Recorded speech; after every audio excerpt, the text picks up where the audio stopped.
livre que nous détenons, la parole de Dieu, c'est un livre inspiré de Dieu. C'est un livre qui a été dicté de Dieu. Des hommes l'ont écrit. J'aimerais attirer votre attention, s'il vous plaît. Essayez 5 minutes de ne plus regarder sur les téléphones. Il y a quelque chose d'important qui arrive, c'est la parole de Dieu. Écoutez, s'il vous plaît, faites-moi plaisir de ne plus regarder sur vos téléphones. Le livre, la parole de Dieu est ouvert et il n'en dépend de ta bénédiction ce soir. Ce livre-là, il a été écrit par des hommes qui ont écrit ce livre. Je crois qu'ils sont au nombre de 40 et que Dieu a inspiré. Le Saint-Esprit est descendu sur eux et Dieu leur a donné une dictée et chaque lettre, chaque livre, chaque verset de la Bible est inspiré de Dieu. Le livre que nous détenons dans nos mains, c'est un livre là extraordinaire. Que quand tu le rouvres, quand tu l'écoutes, il crée en toi des choses que rien sur la terre ne peut créer. Quand tu lis la parole de Dieu, elle est tellement puissante, quand tu l'écoutes, elle est tellement puissante, elle peut te garder de n'importe quel danger. Est-ce que vous croyez que le livre que je détiens dans la main, est-ce que vous croyez que c'est la bouche de Dieu? Vous le criez haut et fort si vous le croyez. Proclamez-le s'il vous plaît. Que ce livre-là est le livre de Dieu. Et ce programme d'aujourd'hui, cette réunion d'aujourd'hui, les miracles qui s'est passé aujourd'hui, les délivrances qui s'est passé aujourd'hui, c'est parce que nous détenons le livre. La parole de Dieu. Parole puissante, qui ne change pas, qui ne varie pas. Elle n'est pas avec le temps, elle ne marche pas avec la pluie, avec l'eau, avec le froid. La parole de Dieu est immuable, elle ne change pas. Un jour, j'étais en train de prêcher. Et puis un jeune garçon est venu avec sa petite sœur m'écouter. Puis ce jeune garçon-là, il est arrivé le dimanche matin pour m'écouter prêcher. Et puis ce dimanche-là, il y a un mot qui est venu dans ma bouche. Peut-être, je l'ai dit peut-être 20 fois, 30 fois.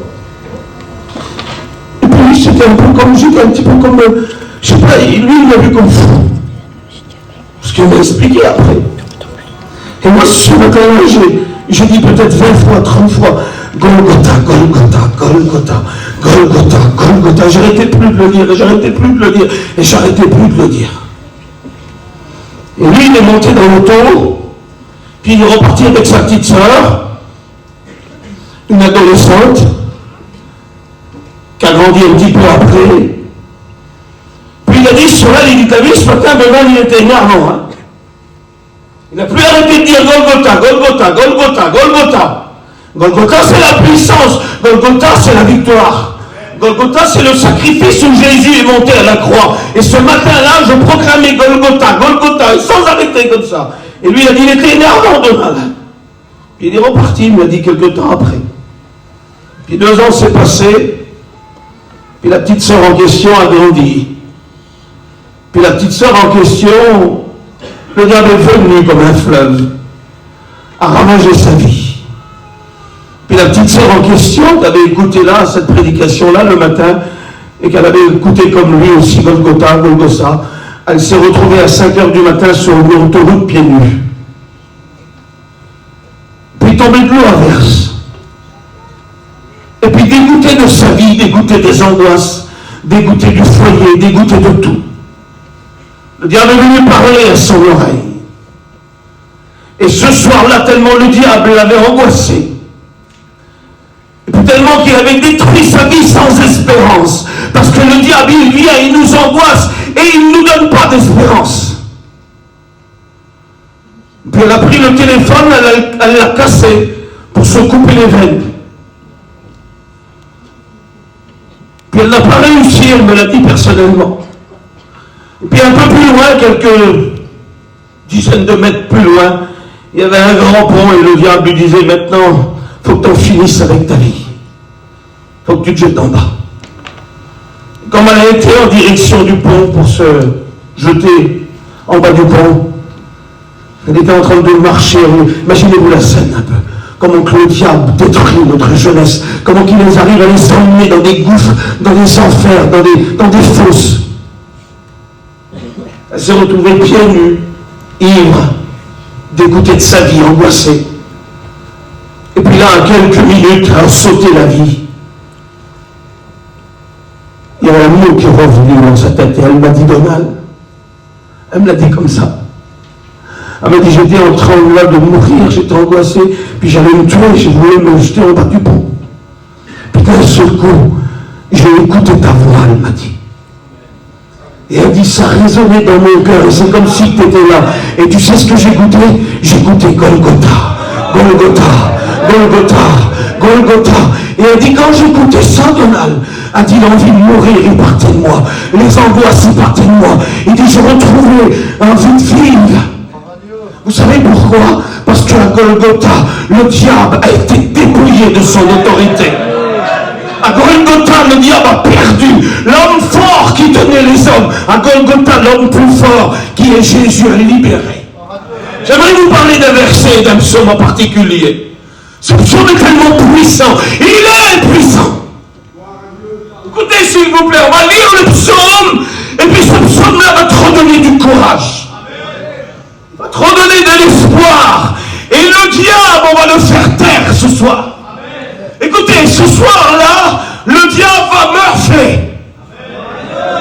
Il a morflé tout à l'heure. Tout à l'heure, il a morflé, le diable. On lui a mis des coups, des coups, des coups, des coups.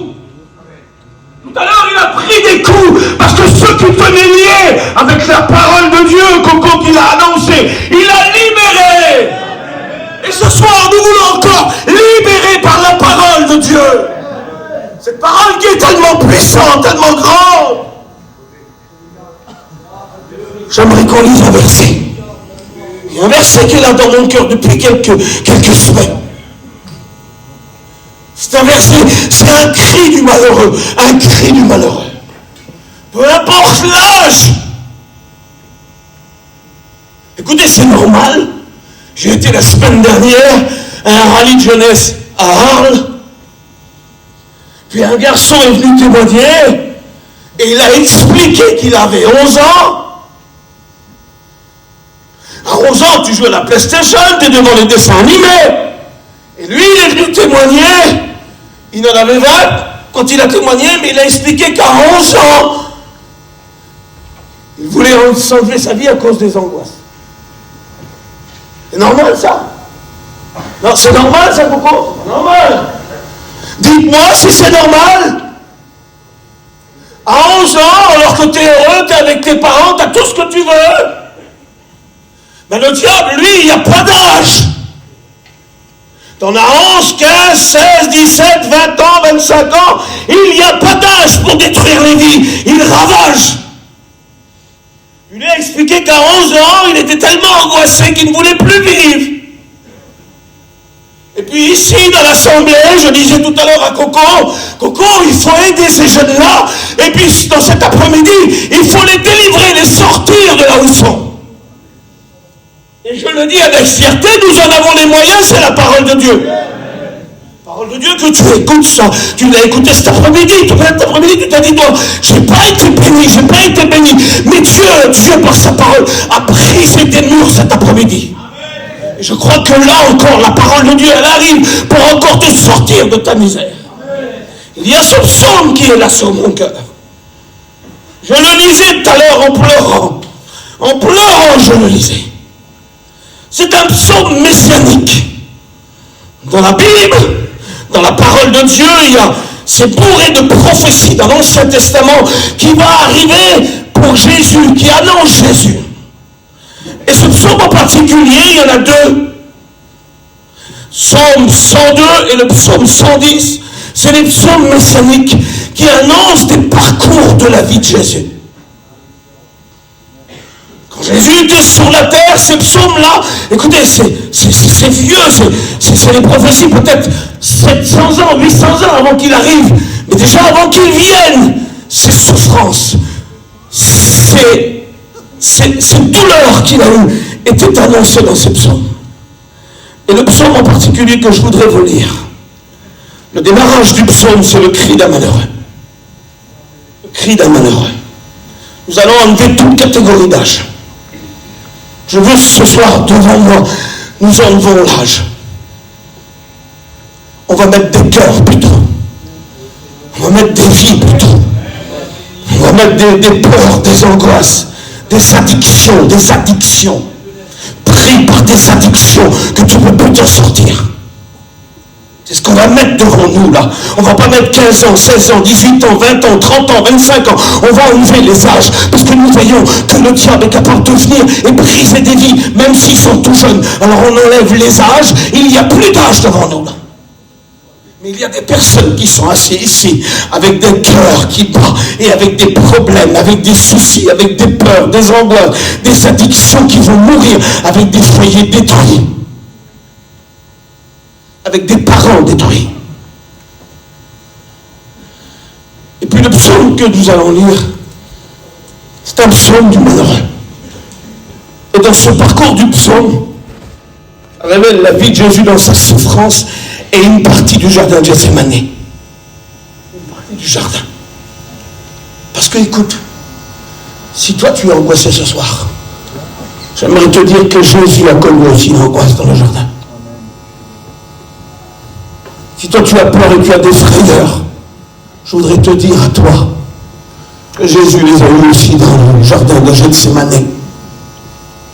Et il peut très bien te comprendre, mais il peut aussi venir te délivrer. On va lire le psaume 102. Psaume 102. Il est là le psaume depuis le temps, il est là. Il s'en va pas, il s'en va pas. Il est là le psaume. Puis c'est un psaume qui va descendre, qui va détruire tout ce que le diable t'a dit. Parce que le diable est en train de te dire tu es foutu. Tu n'as plus d'espoir, plus d'espérance. Tu es ici, mais Dieu ne t'écoute pas. Qu'est-ce qu'il fait, Dieu? Il est beau, Dieu, tiens. C'est le diable qui parle. Et ce psaume-là va détruire tout ce que le diable est en train de dire.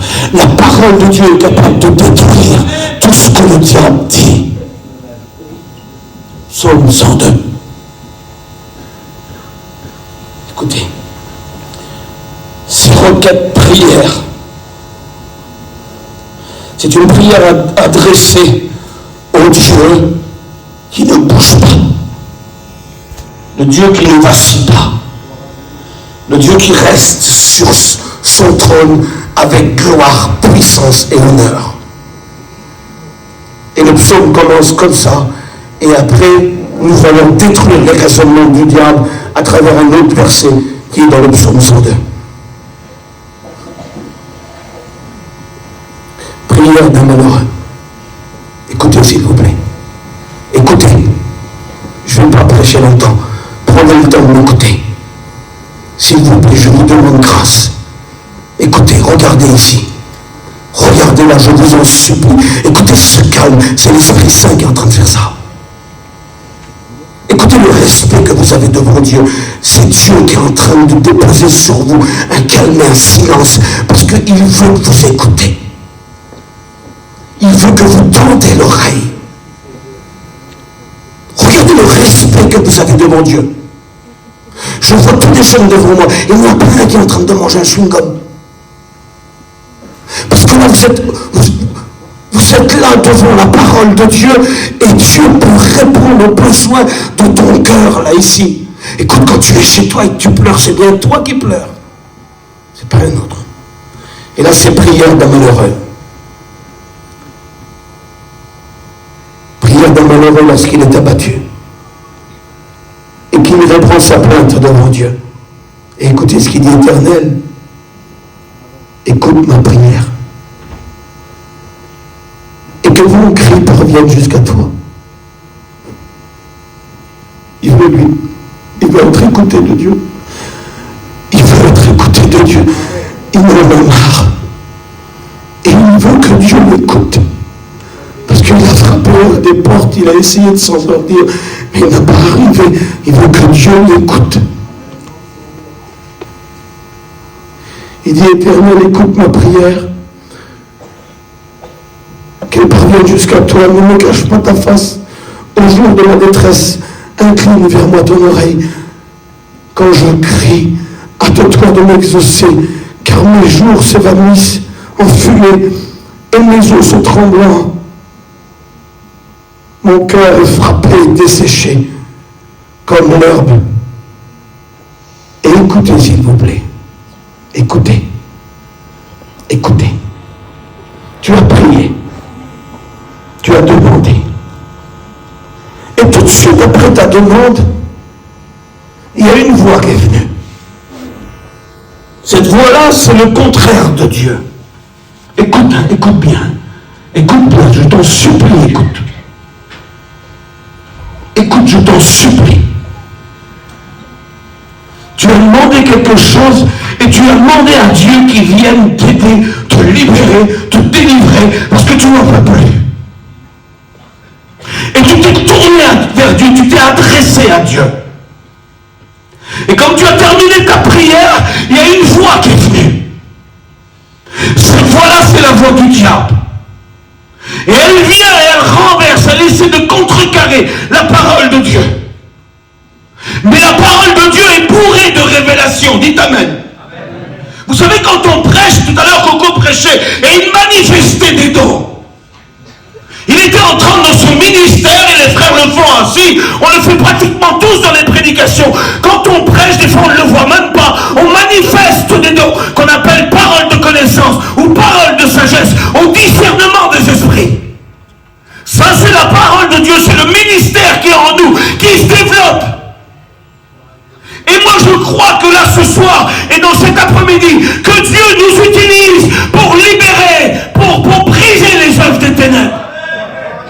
Et quand le diable arrive, c'est pour descendre la parole de Dieu, pour te décourager.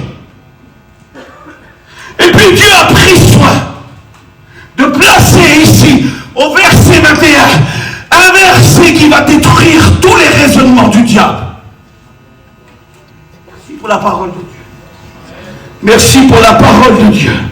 Je ne sais pas si vous êtes en train de sentir là. Il y a quelque chose qui est en train de se passer ici, là. Là, ça se passe, les gars, regardez, ça se passe, parce que, écoute, tu sais, dans l'évangile de Marc, chapitre 3, il dit que personne ne peut prendre la maison d'un homme fort, il faut un homme plus fort. Et puis, quand l'homme plus fort, il vient, il lie l'homme fort, et il libère tous ceux qui sont dans la maison. Mais là, le diable est en action. Il est en mouvement dans cette réunion. Tout à l'heure, on a eu une réunion de l'esprit, mais là, ça change, parce que lui, il sait que c'est la dernière réunion, là, maintenant, là, et il ne veut pas te libérer. Alors il te tient dans ses mains, il te tient, et il te dit, écoute, ne l'écoute pas, c'est pas vrai. Tu as demandé à Dieu quelque chose, mais est-ce que Dieu est venu? Tu es dans ta misère, dans ta souffrance, tu es dans ton alcool, dans ta drogue, dans tes angoisses, dans tes peurs. Et tu demandes à Dieu, mais est-ce que Dieu vient? Alors écoute, tu ne vas pas l'écouter à lui là. Écoute ce qu'il a prêché tout à l'heure, tu l'écoutes pas. Je ne veux pas que tu les écoutes. Parce qu'en sortant d'ici, tu seras toujours le même, et tu seras toujours pareil. Et ça c'est le diable qui parle. Et là il est en mouvement parce qu'il te tient. Il ne veut surtout pas que tu sortes de ses griffes. La Bible dit que Dieu, Jésus, à la croix, a ligoté l'homme fort. Et il a dépouillé, comme on dépouille un lièvre, il a dépouillé les autorités, les dominations, il les a livrées publiquement en spectacle, et il a triomphé d'elle par la croix. Et moi je voudrais te lire un verset, que Dieu est en train de t'écouter, que Dieu a écouté ta prière, et que Dieu veut te libérer. Écoute le verset. Écoute le verset, s'il te plaît. Écoute le verset, écoute. Maintenant le verset qui arrive, fais taire la voix du diable. Tais-toi, Satan.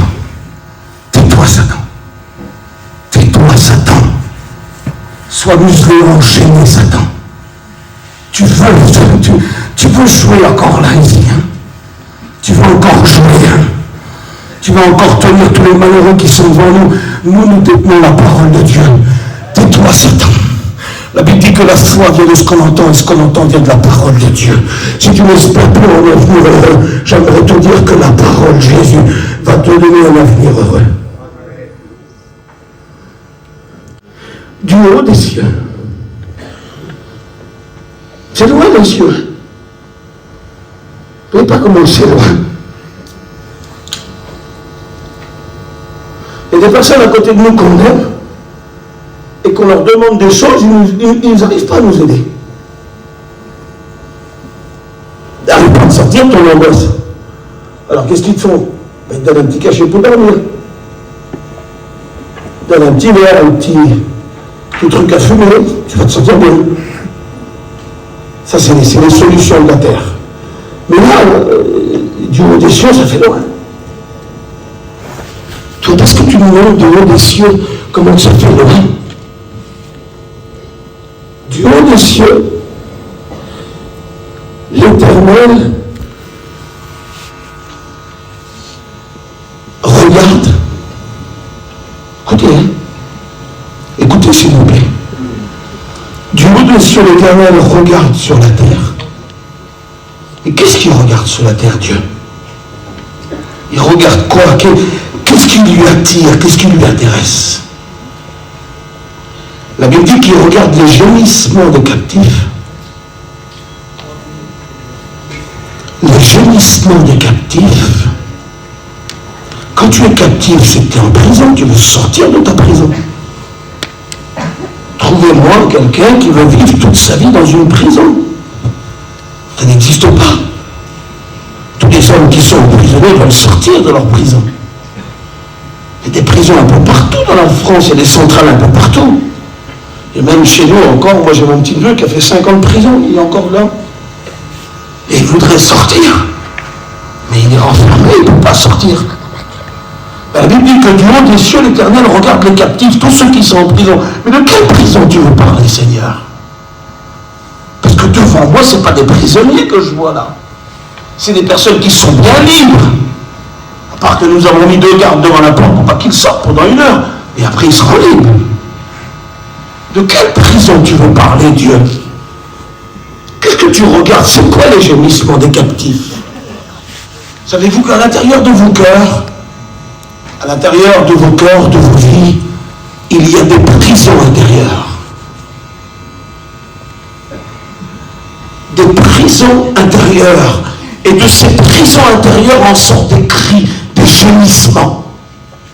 Et la Bible dit que l'Éternel du haut des cieux regarde les gémissements des captifs. Mais non seulement il ne les regarde pas de loin, la Bible dit il vient pour délivrer ceux qui vont périr. Ce jour que nous vivons là est un jour où Dieu t'a écouté. Nous avons dit tout à l'heure que le cri du malheureux, et quand un malheureux crie, l'Éternel l'entend, mais non seulement il l'entend, il le délivre, et là nous écoutons que du haut des cieux, l'Éternel entend les gémissements de ceux qui sont dans leur prison intérieure, et il vient pour les délivrer. Vous savez, il y a quelque temps en arrière, j'étais en train de travailler, puis un jeune m'a appelé, puis il m'a dit, est-ce que je pourrais te parler, mon oncle? Je crois qu'il avait 21 ans. Puis il a dit, j'en peux plus. J'étais chrétien, fils, il dit, non, je ne suis pas chrétien. Mais j'ai usé du monde et il m'a détruit. Alors on s'est mis à parler tous les deux. J'ai arrêté mon travail, j'ai parlé avec lui, j'ai pris le temps de parler avec lui. Puis j'ai dit sur lui, je dis, écoute, tu sais ce qu'on va faire, on va prier. Parce que la prière, ça marche. Et on s'est mis à prier. Quand on a prié, il s'est mis à pleurer. Et il a dit, je veux m'en sortir. Alors je lui ai dit, écoute, ce soir, je fais une réunion dans tel endroit. Il était 2 heures. À 2 heures de l'après-midi, il a été dans l'endroit où j'étais, il a attendu jusqu'à 8 heures. Il n'a plus voulu rentrer chez lui. Et quand il est arrivé dans la réunion, il s'est assis. Et quand il s'est assis, on a prononcé la parole de Dieu, on a prêché. Et le Saint-Esprit est tombé sur lui. Il est venu devant, il s'est levé. Et quand il s'est levé, j'ai prié pour lui. Et quand je priais pour lui, je sentais des choses qui partaient de lui. Il était libéré. Écoute, tu sais quoi? On va faire quelque chose. On a dit que l'Éternel écoute tes gémissements à l'intérieur de ta prison. Et on a dit que l'Éternel vient pour te délivrer. Alors maintenant, tu vas lui demander quelque chose. Tu vas lui dire, Seigneur, ce qui s'est passé cet après-midi et la prédication qui est en train de se passer là. Maintenant, Seigneur, je vais être libre. Je vais être délivré. C'est un rallye de jeunesse, mais je crois que c'est la délivrance. Je crois que Dieu veut délivrer. Parce que quand tu cries, quand tu appelles, quand tu dis quelque chose à Dieu, il vient. Et écoutez, on va rentrer dans un combat là. Et on y est déjà. Vous savez, tout à l'heure, le Saint-Esprit était en train de briser des choses. Et là, nous allons arrêter la réunion. À 9h, il faut partir. Il ne nous reste plus beaucoup de temps pour que tu sois libre. Il ne reste plus beaucoup de temps. Ça va marcher beaucoup, hein? Il ne reste plus beaucoup de temps pour que tu sois libre. Écoute, il va falloir que tu sortes du lieu où tu es. Il va falloir que tu sortes de ta prison. Il va falloir que tu sortes de ton état d'angoisse, de peur, de tristesse. Il va falloir que tu sortes. Il va falloir que tu te lèves, il va falloir que tu cries, il va falloir que tu fasses quelque chose. Et Dieu va venir. Dieu va descendre.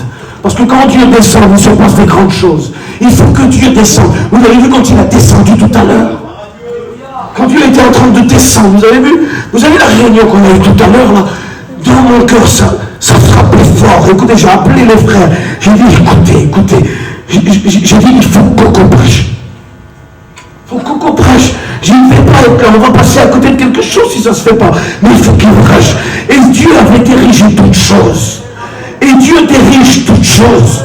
Et on n'est pas ici pour faire des compétitions de prédication. Quand on prêchait tout à l'heure, j'intercédais dans la prière, que les chaînes soient brisées. C'était comme si c'était moi qui prêchais tout à l'heure. Parce que devant moi, il y a des personnes qui ont besoin. Et nous sommes tous là, unis ensemble, là, pour vous aider. Et on veut vous aider. On veut vous libérer.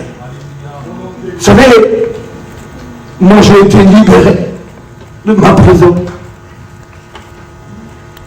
C'était pas dans un ami de jeunesse. C'était pas dans une réunion. Il n'y avait pas de cantine. Il n'y avait rien du tout. Il y avait un vieux livre qui était arraché. Il était tout arraché, le livre. Il valait 5 € la Bible. 5 €. Puis moi, quand je buvais beaucoup, je sortais beaucoup, je sortais. Je sortais beaucoup. J'avais des copains partout, j'étais pas méchant. Puis dans mon cœur, au cachet ici, que personne n'avait vu, il y avait un appel au ministère. Il était devant moi. C'était à moi, c'était mon secret à moi. Personne n'avait vu. Et puis moi, quand je m'enfonçais de plus en plus, je pensais que c'était une mort, ça. Mais je savais que quand j'allais venir à Dieu, tu allais m'appeler au ministère. J'étais dans ma prison. Il y avait des gémissements, moi, j'étais captif du diable, captif des liens. Captif d'un travail, captif des copains, captif de tout. Quand je me suis converti là-bas chez moi, vous savez ce qu'on a dit? On a dit, demain, s'est converti, le quartier est en deuil. Parce que j'étais l'animation, j'étais là, j'étais toujours en train de rigoler, des copains partout, et puis, voilà, c'était... Mais il y avait dans mon cœur un appel au ministère caché au fond de mon cœur. Et un soir, je suis rentré dans ma captivité. Et à chaque coup, je voyais cette petite Bible tout arrachée comme ça, en haut du placard. soir-là, Dieu avait écouté mes gémissements, il avait écouté mes cris. Et il avait un plan de bénédiction pour moi. Il avait un salut éternel, il avait un programme de ministère, il avait des âmes à sauver avec moi, des âmes à guérir avec moi, il avait des âmes que je devais arracher du royaume des ténèbres. Vous savez, aujourd'hui, avec la parole, nous vous arrachons de là où vous êtes. Et puis ce soir-là, j'ai pris la Bible dans la main, et Dieu m'a parlé, et Dieu te parle encore ce soir. Puis il m'a dit, ouvre la Bible. Je ne voulais pas l'ouvrir avec des morceaux. J'ai dit non. J'avais la Bible dans les mains comme ça. J'étais au milieu du camping. J'étais morceau. Puis il disait ouvre. Moi je dis je ne peux pas. J'ai honte. Et j'ai ouvert la Bible. Alors là, quand j'ai ouvert la Bible, ma vie s'est ouverte. Ma destinée s'est ouverte. Ma guérison s'est ouverte. Mon pardon s'est ouvert. J'ai ouvert la Bible. J'ai fait grâce ça, regardez. Il m'a dit lis. Et quand je lis, c'était un peuple qui était assis dans les ténèbres, dans la région de prière. Puis une grande lumière est venue, c'est Jésus qui est arrivé vers eux. Et puis il leur a prêché à ces païens-là, c'était moi. Puis il disait, repentez-vous car le royaume des cieux est proche. Et je comprenais toute l'amour de Dieu ce soir-là. Il venait me voir dans ma prison. Il venait me voir dans mes gémissements, dans mes liens. Il descendait de son ciel. Il m'a vu dans le camping morceau. Du haut des cieux, l'Éternel regarde sur la terre les gémissements des captifs. Et il vient pour délivrer ceux qui vont périr. Et là, il me disait ce soir-là que j'allais périr dans mon état de péché, dans mon état de misère. Mais du haut des ciels, il m'avait vu et il me donnait une solution. Et j'ouvrais la Bible, je lisais ce soir-là. Et je comprenais la croix. Et je lui demandais pardon. Et puis quand je lui ai demandé pardon, j'ai été désolé instantanément. Parce qu'il me sortait de ma prison. Il me sortait de ma misère. Il me sortait de tout. Il me sortait de ma peur. Et puis d'un seul coup, une fois qu'il m'avait lavé, purifié, j'étais un homme nouveau. Le péché qui était caché depuis toutes ces années au fond de mon cœur, il l'a fait ressortir. Il l'a sorti de mon cœur, c'était enfoui.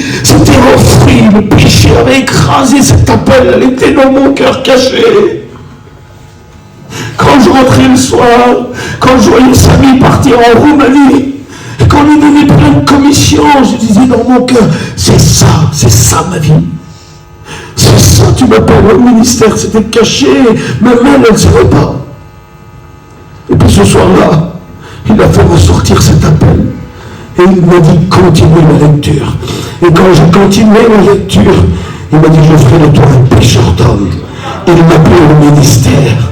Et un an et demi après, j'étais sous les bancs de l'école biblique en train de méditer la parole de Dieu.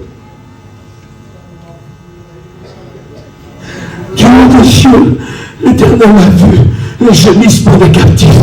Et il vient pour secourir ceux qui vont périr. Ferme tes yeux. On va prier. On prie Dieu.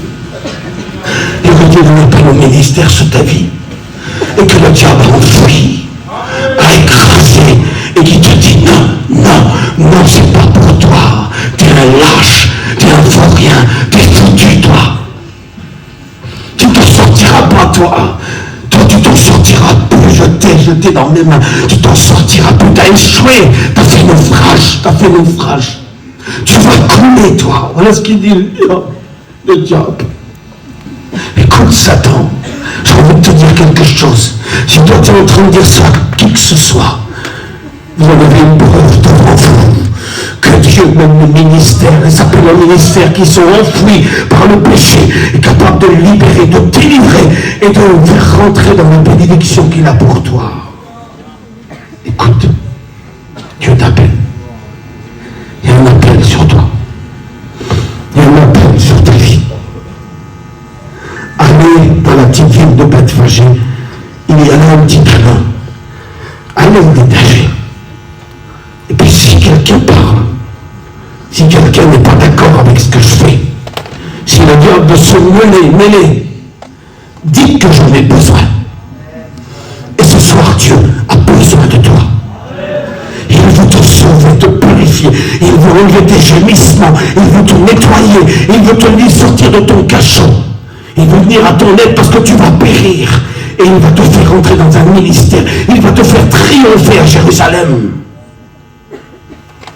Veux-tu répondre à cet appel?